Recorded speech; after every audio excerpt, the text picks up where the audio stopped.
Good morning, everybody. Happy Monday. We have an amazing show for everybody today. What do we have, Krystal? Indeed we do. Lots to get to this morning. So Israelis kill their own hostages as a broader war looms. Huge backlash domestically in Israel over what exactly happened there. So we'll break that down for you. We also have Trump saying that immigrants are poisoning the blood of our nation. This coming as Nikki Haley is genuinely surging in the polls, at least in New Hampshire. So some very interesting development there. Ukraine resorting to some pretty outrageous tactics as manpower becomes a massive issue in that war. John Fetterman says he is not a progressive. Funny, that's not what he was saying before when he was, raising money and posturing and all this sort of stuff. So a lot to get into there. And also there were things happening in a Senate hearing room that yes, you just got to wait and find out on that one if you don't already know. I'm also taking a look at some new comments from Bibi Netanyahu admitting that the two-state solution is never going to happen, at least from his perspective, if he has anything to do with it, and exposing many of the fairy tales that have been told about this resolution for a long time. Yes, that's right. And before we get to any of that, it is the holiday season. I'll be having Christmas ties all this week as we head into it. We just did want to say, though, thank you to everybody who's been taking advantage. We've got our one-year discount happening right now for our annual membership, breakingpoints.com. If you can go ahead and sign up. A year from now, we'll be in the midst of, I'm sure, what is going to be a very fun election reconciliation or whatever process, whatever the hell is going to be playing out on Capitol Hill. So if you can help us prepare for the election season, you can take advantage of that. Breakingpoints.com, as I said. Well, it's kind of crazy. We just really realized the Iowa caucuses are less than a month away. Nuts. Wild. It'll be a fun return, in the new year. So lots of things coming up in the new year. Yeah, go ahead and look forward to that. Okay, let's go ahead and start with Israel, as Krystal alluded to. So over the weekend, news broke that 3 Israeli hostages were actually shot and killed by IDF soldiers in a very disturbing incident. This has ignited major protests inside of Israel, both by hostage families and others who are opposed to the war effort. We can go ahead and play some of this. What you're seeing here are live crowds in Tel Aviv that are protesting against the killing of these Israeli hostages, and has built up major domestic pressure on Bibi Netanyahu to change the way that the war is prosecuted. We'll get to the IDF, their defense of the conduct of their forces in a little bit of a second, but it is igniting a major, I think, controversy around the rules of engagement about IDF conduct in the war. We're going to take a listen here to a protester herself. They said they do everything. They say that the hostages is first in their considerations. But it doesn't seem like this. It doesn't look like this. So what you could see there was that Israeli protester in English saying, it doesn't seem like the hostages are preeminently being put, at the center of all this. And the circumstances of this killing are really disturbing. So let's go ahead and put this up there on the screen. The preliminary IDF report, and this is from Israeli media, to be clear, says that the hostages were killed by soldiers waving white flags. One yelled for help in Hebrew. Quote, according to the report, Israeli soldiers spotted a building in the area 2 days prior to the tragedy with the inscriptions SOS and help written in Hebrew on one of its walls. IDF forces operating in the area marked the building as a possible trap, and then they were eventually mistakenly killed. Now, in the description, a soldier who was stationed on one of the upper floors of a building noticed that these 3 figures were, quote, holding a stick with white fabric attached to it. The report states the soldier felt threatened and opened fire at these 3. 2 of the hostages were hit and fell to the ground. A third actually managed to escape into a nearby building. At the same time, a soldier reported to his commanding officer he had encountered enemy militants. The commander arrived at the scene while another IDF squad was following the third hostage, who managed to find a hiding place inside the building. The report says as the soldiers approached the building, they heard shouts in Hebrew asking for help. The hostage who was hiding inside the building came out and ran inside again. According to the soldiers, they then believed it was a Hamas terrorist attempting to lure them into a trap. They entered the building where they shot the hostage dead. When retrieving the bodies, they then noticed identifying marks that raised suspicions that the 3 were Israeli hostages who had somehow managed to evade their captors. And according to the report, in the area they spotted the words SOS and help. And we actually have some images of that we can put here up on the screen for people to take a look. This is some of the blood spatter from the killing of 2 of those hostages. Guys, let's go to the next one because you can actually see the signs in question. Pretty, the universal distress signal for SOS and written in Hebrew asking for help. raising some very disturbing questions, Krystal, about the conduct of the IDF here, the trigger-happy nature of some of the troops in the area, and also just a nightmare of urban combat in general. I mean, you've got here, we covered just on our Thursday show about these 10 IDF guys who got killed and were lured into a trap in an ambush, which was a whole nightmare of a situation in and of itself. But it does show you that these guys are on a hair trigger alert, and they're basically just willing to kill anything that they can deem a terrorist, even in a trap type situation. They're willing to just spray and pray, and unfortunately resulted in the death here. But I think it does raise disturbing questions about the rules of engagement, which the IDF maintains now that while the soldiers will not be punished, that they were in violation of the ROE, which doesn't make a lot of sense to me. So curious for your reaction. I mean, it's pretty clear here that the only reason that there's any outcry over the killing of these 3 individuals is because they were Israeli. Think about this situation. You have these 3 hostages who knew that, you know, it was possible that they could be killed if they came out and presented themselves to the IDF. So what do? They fashion a white flag that they can wave. They take their shirts off so that it's clear they are not suicide bombers, and none of this saves them. One of the reports talks about the reason why they even, you know, checked out to see, oh my gosh, are these actually Palestinians, was one of them appeared white. And so they decided to go in and do a double check over who these people actually were. And that's how it was determined that these were hostages. But it makes it pretty plain. The IDF, at least operating especially in northern Gaza, anyone that they see, they are just assuming is, fair game, a legitimate target. And if they're asking questions, that's not coming until later. So it is an absolutely outrageous situation. And by the way, you know, this isn't far from the first time that the IDF has been accused of firing on individuals who are waving a white flag. There's a Human Rights Watch report. We can put this up on the screen that has some language. You know, this is an in-depth report, but some of the cases that they analyzed here, 7 of the cases, they said at least one person was waving an improvised white flag made from cloth or clothes, which international humanitarian law recognizes as a sign of truce or surrender. Civilians are immune from attack with or without a white flag. In these cases, they undoubtedly wave the flags to communicate. They were not engaged in hostilities, posed no threat, reaffirming their civilian status. They go on. 2 Israeli commanders have alleged that Palestinian fighters used white flags to shield themselves from attack, but without providing details to allow an investigation of the claims, such as date, time, and place.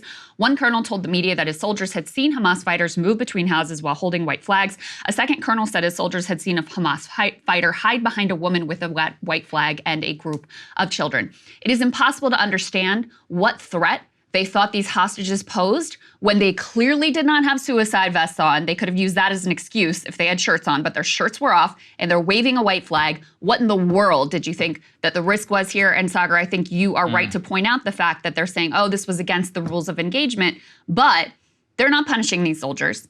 They are not even really castigating them. I mean, all of the language that I've heard about them is, oh, this is so understandable and, it's a very difficult situation. Again, what risk did they think that these people, these hostages who had managed to escape from their captors and were hoping that the IDF would help to rescue them, what threat did they actually think that they posed in this moment? That's the issue. I mean, look, and people are trying to parse it. I think you have to look at these things on a case-by-case basis. So U.S. hostages actually have been killed in previous hostage raids by Delta Force operators or SEAL Team 6 operators. But the circumstances of that are very different. That's when you're like raiding into a dark room where everything is off and they're usually like held in captivity and in a very different scenario. This is quite literally 3 of them managed to evade their captors, had signs saying SOS and help that were public and were basically lit up by these guys, not even noticed until later on, even including shouting for help in Hebrew. I mean, I guess the only slack we can cut is these guys are probably 19 years old, reservists. They don't have a lot of training. The fact is that a lot of people in Hamas probably do speak some Hebrew or rudimentary enough Hebrew, so it's not necessarily something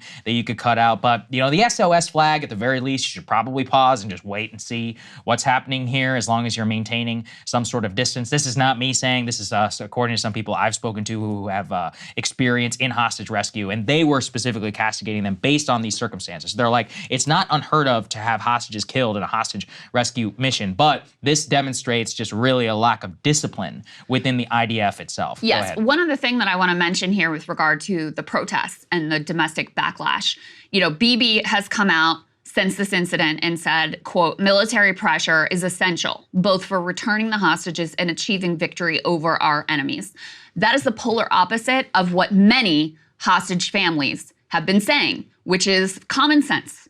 You're bombing Gaza, you're shooting everything that moves there, our family members are there. You are putting them at risk. Now, we know in this instance that it was Israeli fire that killed these 3 hostages. There are other hostages who have been confirmed dead at this point. Hamas is saying many of them died in Israeli bombings. We don't know the veracity of that, but it's certainly not preposterous to imagine, given what northern Gaza looks like at this point, that that's exactly what's happening. And so that's what these protests are about, to say, this is ridiculous, this idea that the longer you bomb the hell out of Gaza, the safer our family members are. That's absurd. And so previously you had, just to show you the way that this domestic pressure is being applied, previously you had the Netanyahu administration refusing to go back to Qatar to work on another hostage deal. Now, these family members, many of them, I don't know if it speaks for every single one of them, but many of them are saying, we want a deal that would exchange all of the Palestinian prisoners that we are keeping in exchange for all of the hostages. That's the deal that they have actually been pushing for a long time. So enough pressure is now being applied after this horrific, outrageous incident that the head of Mossad has gone back to Qatar now to try to restart negotiations on some sort of a hostage release deal and potential additional ceasefire. So you can already see the way that this public pressure is changing the calculations of the Netanyahu government in real time. Yeah, so that's the overall what we're saying. I wanted to highlight too a couple of other instances which I think really underscore the discipline issue within the IDF. One was actually an incident where the IDF themselves ended up having to apologize for their conduct. Let's go ahead and play some of this. What you are seeing here is actually a mosque in the city of Jenin in Gaza, where you have IDF soldiers inside of a mosque, one of them taking the imam's position and using the microphone to broadcast Hanukkah songs. The IDF themselves specifically rebuked these soldiers. What you're watching here was broadcast live on CNN Turk, and it involved a journalist who had his hands up and was immediately basically beaten, thrown to the ground, put his knee placed on him by IDF soldiers who started, even hitting him with the butt of their rifle. There's also been just general TikToks and other things that are emerging of a lot of Israeli soldiers broadcasting social media. I just saw another one this morning. We don't actually have it cut, which shows an Israeli soldier smoking hookah or shisha right next to a bunch of blindfolded hostages. The level of social media, like discipline and all this, is just, honestly outrageous compared to the way that U.S. soldiers were often held to a very different standard and absolutely would have been punished in all of these incidents that I mentioned. But what I think it highlights to me, Krystal, is exactly what we were trying to portray in our Thursday show, which unfortunately was really prescient, was that the discipline and near amateur nature now of a lot of the guys within the IDF and their conduct is doing them no favor and is very much igniting. They've had Abu Ghraib level incidents, almost every day now since that was broadcast. That mosque one, I don't think I can really characterize how incendiary it is for a IDF force to walk into a mosque, got their shoes on, taking the imam's position, broadcasting from the call to prayer microphone Hanukkah songs. That is not gonna, I think, engender any goodwill, probably I could say. And the best way for you to understand how incendiary it was is not to listen to me, is why the IDF themselves immediately after the incident were like, these 3 guys have been taken off duty. This is, we unequivocally condemn this. And they were even criticized by religious rabbis inside of Israel. They're like, you cannot be doing this. It adds an even more religious dimension to the conflict, which is the opposite of what you want. It seems like those dudes who were in the mosque got more punishment and opprobrium directed at them than the ones who murdered the hostages. That's a good point. And, listen, the IDF has told everyone to evacuate from northern Gaza, and you now have 1.1 million Palestinians who have been forcibly displaced from northern Gaza. And basically what they've said to people is, if you stay, you will be a target. We are going to assume that you were a target. So was it really against the rules of engagement when they just fired without asking questions on these 3 people that they saw, even though they're waving a white flag, even though they have their shirts off to prove that they have no suicide vests and that they're no threat to anyone, and certainly they were 100% unarmed. So really against the rules of engagement. Would there have been any concern whatsoever if these had been 3 Palestinian civilians to add to the body count now of over 20,000, somewhere around 25,000 who have been killed in Gaza at this point? Of course not. Of course not. They're not even going to punish these guys for killing their own people. There is no interest in, sparing the civilians who are caught up in all of this. So I think it's it's humiliating, puts a lot of pressure on Netanyahu to take a different approach to the hostages. The hostages continue to be a very emotional issue in Israel. And we shouldn't kid ourselves, like with regards to these protests that are happening right now. We saw the polls. 60% of the Israeli public thinks the IDF isn't going far enough. Only 2%, less than 2% actually, said they've gone too far in terms of the damage that they have wrought.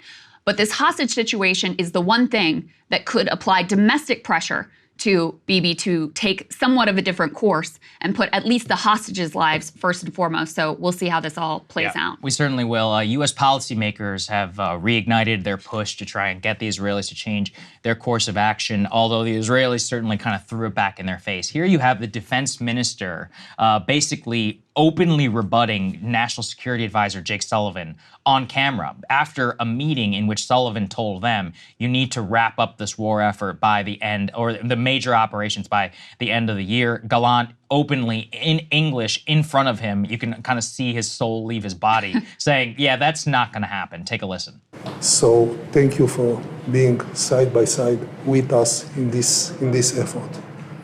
The Hamas is a terror organization that built itself for a decade to fight Israel.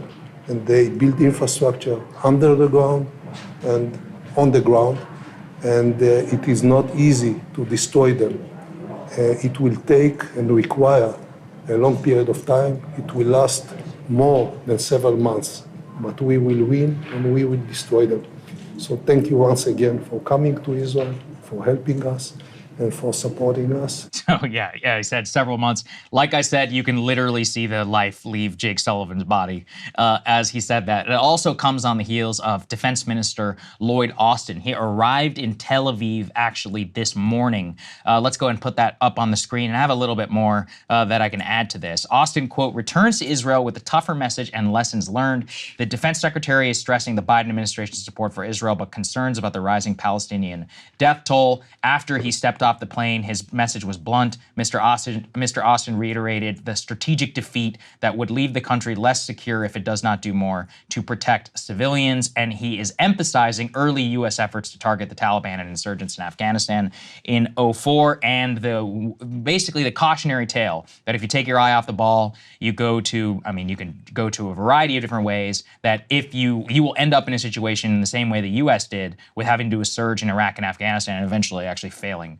in both of those categories. So that's where the U.S. officials are. They're kind of stuck between a rock and a hard place. They really don't know how to reconcile President Biden's rhetoric and some of the rhetoric here in Washington, obviously the very strong Israel lobby, with the reality that all of America is now entering a phase where the Israel tax we're all about to pay in inflation is going to be near or equal to the Ukraine tax. And we're about to talk about that with global shipping. But any last thoughts on this, Krystal, from the U.S. officials? I mean, this Lloyd Austin, it's a sick joke at this point.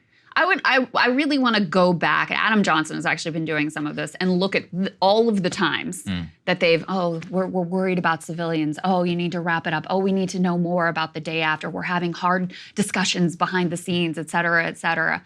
What a joke. Like, they have literally not listened to you a single time, not once. And now you have even Joe Biden describing their bombing as indiscriminate, which, let's be clear, if the bombing is indiscriminate, which I think is pretty freaking undeniable at this point, that's a war crime. So you're admitting that your ally, who you're pushing as hard as you possibly can to bypass Congress, to ship munitions, to pass $14 billion to give them whatever they want, are committing war crimes. And all you can do is leak a little to the press about how worried you are and how they need to wrap it up while they humiliate your officials in public, and know that you are not going to say a word about it and you are not going to do a thing about it. That's the situation. I mean, it's putting aside the immorality of it, the humiliation of the US, the entire country, and certainly the president, that his wishes are apparently asserted with the Israelis time after time, and they do not care. They spit in their face, literally have Jake Sullivan up there and just publicly humiliate him and force everyone to watch his soul leave his body, as you said. So when I see these articles now, I mean, it's just preposterous to me. It is truly like sick comedy to watch these pieces come out again and again about how worried they are, et cetera, et cetera. Hey guys, if you like that video, go to breakingpoints.com, become a premium subscriber, and help us build the best independent media organization on the planet. That's right. We're subscriber funded. We're building something new. We want to replace these failing mainstream media organizations. So again, to subscribe, it's breakingpoints.com.